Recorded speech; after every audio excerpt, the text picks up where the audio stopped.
Okay mga guys, ito na po yung ating i-unbox na mini cabinet na nabili po natin sa Shopee. At kung titingnan po natin, no, malambot yung kanyang mga materyales. Napakadaling assemblein dahil snap-snap lamang po siya. Yan. Yan, may mga tornilyo, may mga bakal. At napansin ko na yung tornilyo niya madaling ilagay. Hindi mo kailangan higpitan masyado. At yung kanyang braces, ito yung kanyang L braces, lalagay natin. Yan, habang nilalagay ko po ito, no, hindi matigas, no, talagang yung kapit niya ay malambot lang. Pero bubuuhin natin ito pagkatapos ay titingnan natin. Yan. Kompleto naman yung mga tornilyo niya, kompleto naman yung mga braces niya. Pero yun lang, ang kulang talaga ay yung pangpatibay na braces. So ito ang gagawin natin. Ito yung gagamitin natin pang brace. Yan. 1 by 2. Yan, by 8 feet.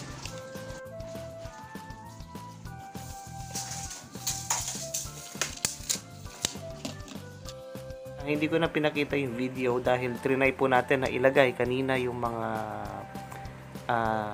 bote-bote. Nayuyupi talaga yung kanyang board, no? Kaya ang ginawa natin ay mag-assemble tayo ng mga braces para po tumibay. At yung sukat niya para pareho lamang po, no, dito sa ilalagay natin. Yan.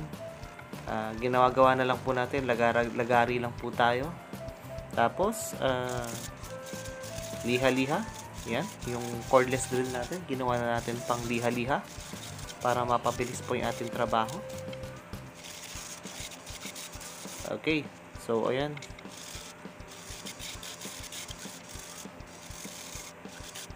Ako kasi bago ko ilagay itong mga good lumber, no, na 1 by 2 by 8 ay talaga pong nililiha muna natin para maging fine, no, bago natin ilagay para walang mga salasalubsob. Yan, talagang tiyagaan lang pagka ginagawa natin ito. Yan, pag makintab-kintab na, for sure may kalat, kaya linis muna. Tapos gawin natin ay sukatin natin ulit, no. Then pag nasukat na natin, ang gagawin natin ay gagawa na tayo ng butas para po dun sa lalagyan ng tornilyo saan tayo ay magkakabit. Then pinapolish din po natin ito para mas maganda, no, yung kapit, tsaka mas matibay. Yan. Ganyan lang po kadali. Then gumamit na rin ako dito ng stick well, no, para yung kapit mismo talaga mas lalong tumibay. Tapos drill, tapos tornilyo, tapos drill ulit, tapos tornilyo. Same process lang po, no. Yan. Yung dalawang bakal na to nasa baba, no, mahina talaga, hindi talaga kakayanin yung mga bigat, kaya kailangan meron talaga tayong brace na ganito. Yan po.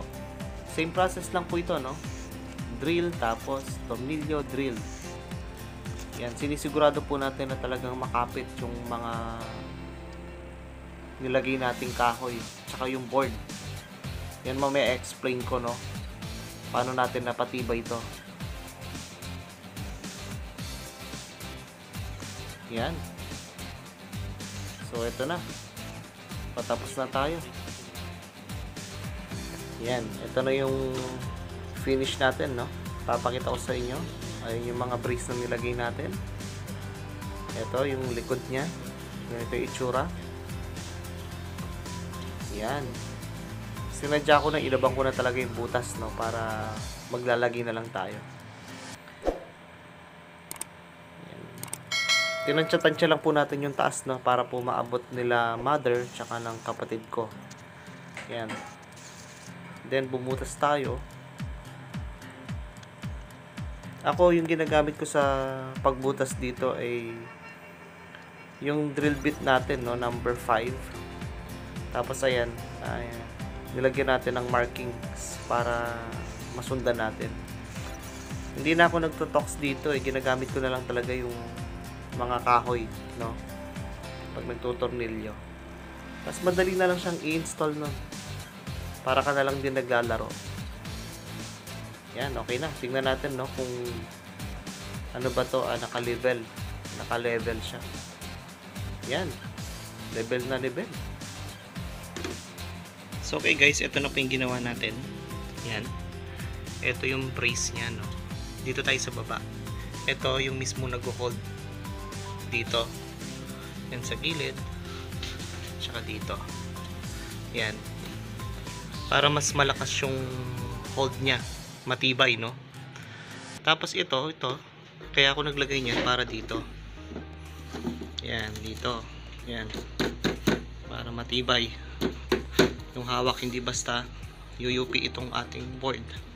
Then dito rin sa pangalawa, naglagay din ako dito ng pag-hold niya para sigurado, no.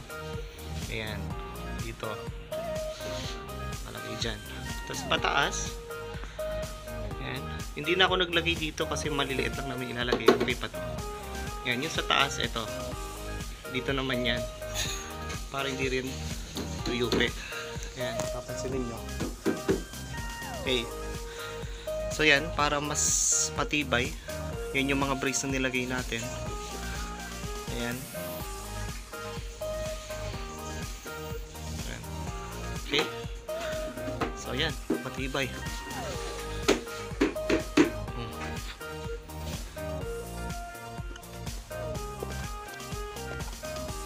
Ayan, no.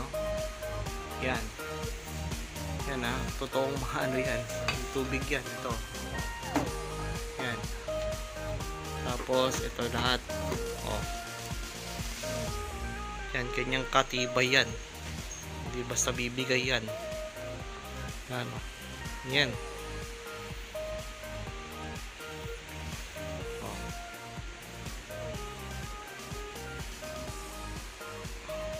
Ayos. Ayan, ayos. This is Componero ZX at your service. Don't forget to like, share, and subscribe at hit nyo na rin ang notification bell para lagi po kayo updated sa aking mga video. May God bless you all.